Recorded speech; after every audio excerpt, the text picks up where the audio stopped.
Castor oil stories, head injury. We recently received a letter from an A.R.E.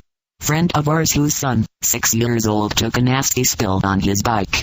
Her written story is an excellent report on what happened with Rowan. He had a goose egg partially over his right temple and surrounding area.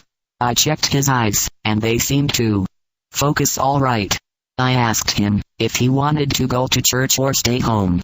He opted to go to church, but instead of going to his class, he stayed with me, head in my lap. When we got home he complained of not feeling well, and vomited. In talking to him, I discovered he couldn't remember what had happened from the time he fell off his bike until sometime on the way to church. I was very concerned by this time, felt he must have a minor concussion. I put a castor oil pack on the bruise and around his head, and asked him to lie down and remain comparatively quiet. If I recall correctly, in about an hour and a half he was asking for something to eat, playing a game on the bed with his sister, and when I checked the swelling, it was all gone.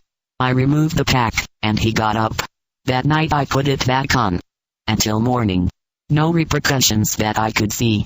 The therapy? It consisted of a mother's concern, youth's ability to recuperate, and castor oil. And don't underestimate any one of the three. Left square bracket note, the preceding case report was written by William McGarry, M.D. and is excerpted from the A.R.E. Journal.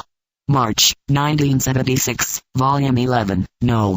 6, page 276, copyright 1976 by the Edgar Cayce Foundation, Virginia Beach, Virginia, right square bracket.